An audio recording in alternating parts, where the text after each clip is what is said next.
we got a lot to get through. So let's kick off the first big segment on Pro Soccer Talk this week. And we're going to talk about who has impressed us most so far at the Women's World Cup in Australia and New Zealand. Teams-wise, I mean, there's a few teams who have stood out from the crowd so far. Andy, I want to come to you first. There's one team for me that stood out, but I feel like for you, you've got your eyes focused on a couple of teams that maybe were slightly under the radar coming into this tournament, but now we're seeing just how good they are. Yeah, let's look at Group C, Spain and Japan. 15 goals scored through the 4 games in that group so far. All 15 scored by those two teams right there. Poor Costa Rica and poor Zambia have both been eliminated before they even get to the third group game. They both just want to score a goal at this point. And it's really big for the U.S. women's national team because they're going to meet up with one of these teams, presuming that they all get there, in the quarterfinals. But if you're able to win your group for the U.S., you can avoid the better one of the two. You can avoid Sweden in the round of 16 as well, which nobody ever wants to face them in a knockout tournament. And so, but just the domination that we've seen from those two teams, they were a little bit under the radar coming into the tournament, but maybe they shouldn't have been.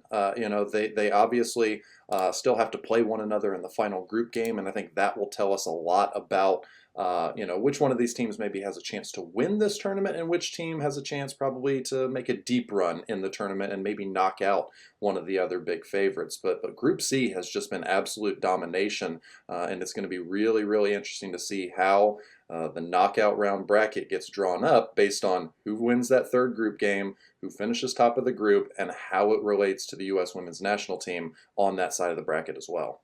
Yeah, so intriguing, right? At this stage of the tournament, after sort of 2 games each, we're now seeing teams starting to qualify. And then how do they make that next step? How does it all kind of slot into? And you mentioned the US women's national team there, Andy. Nick, you've got some thoughts on them, right? I mean, impressed by them? What do you think so far? We are going to talk about them in depth, but I guess they are still among the favorites to win this tournament so far. And we've seen enough, right, in these opening 2 games for the US.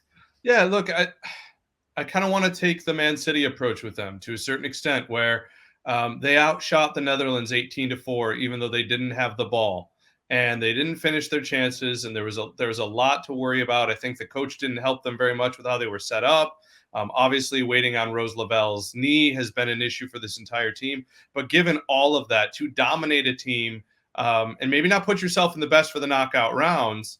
But the same thing with Vietnam. Like Andy, I know, covered the game for us. It was a 3-0 game. It could have been significantly worse. So I think being under the microscope of having so many new faces and no Becky Sauerbrunn, I'm suitably impressed, is how I would want to say it. Yeah, I think that's spot on. And I think for the US and for my native England as well, you have to remember a lot of big injuries for key players in this tournament. So it's almost like they're feeling their way into the tournament. They're getting the job done the first couple of group stage games. And this team, for the US and for England as well, I think they're both going to get better as the tournament goes on. And then they've both got major experience at tournaments. But then some new players who are figuring it out this summer in Australia and New Zealand for the first time at a World Cup as well. So I think that's quite exciting when you think about it, right? We talk about those teams in the tournaments who, they just grind their way through the group stages. They've got, how many times you hear it? They've got better as the tournament has gone on. So I think that's going to be the case for some of these teams. Tell you, there was a team that really impressed me, though, and if they play the rest of the tournament like they did in the first game, they're going to be contenders, and that's Brazil. I thought, they were excellent in attack. They were free-flowing. Obviously, Marta coming off the bench as well. That's a lovely luxury to have of all her wonderful experience and knowledge. And then just, some big-time players that we see in the US. Obviously, Borges coming up with a hat-trick was incredible to see on her first World Cup appearance for Brazil. So that was a team that really stood out to me.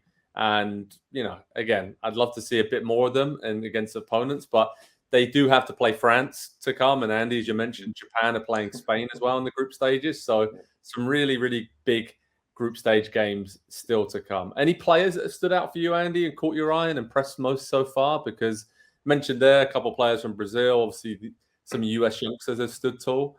Anybody for you that's really taken the limelight so far? Yeah, I'll keep it close to home. I don't know how you look past what Sophia Smith did in the first game against Vietnam.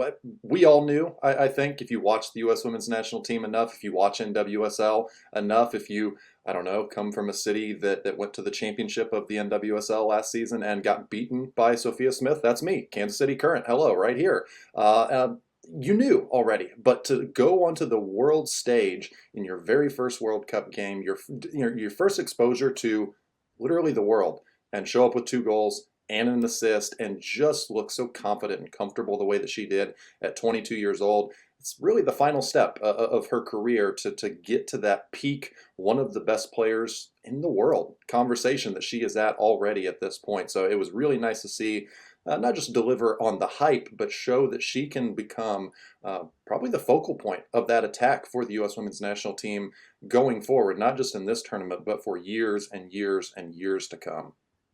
Nick, what about you? Anybody impressed you? Love Hermoso from Spain. The numbers for her, and I know a bit older, right? 33 years old. At center forward, and I know she drops deep and all that, but to connect on 60 of 66 passes from that position is not something you normally see. And again, I'm sure we'll speak at some point about Spain and Japan and how, they're beating up on 2 teams. Let's see how they look when they play each other. But for now, she'll be the person I'm watching very, very closely when that game happens. Yeah, absolutely. I think Lauren James for England, if I can keep it close to home as well, seeing the goal that she scored against Denmark, that was the winner for England. Yeah, very special talent, obviously brought into the team and did exactly what was asked of her. And I think that could be a bit of a huge positive for England. Obviously, they had a lot of negatives, like Beth Mead missing is a huge blow, but I think Lauren James is a very similar player in that way, that she can cut inside and finish. So I'm excited to see where she goes going forward. Hi there, I'm Rebecca Lowe, studio host for NBC's coverage of the Premier League. Don't forget to hit subscribe to watch more videos all season long. For even more Premier League content, from original series to live matches, head over to Peacock and be sure to tune in for Premier League mornings every weekend on USA Network and on Peacock. We will see you over there.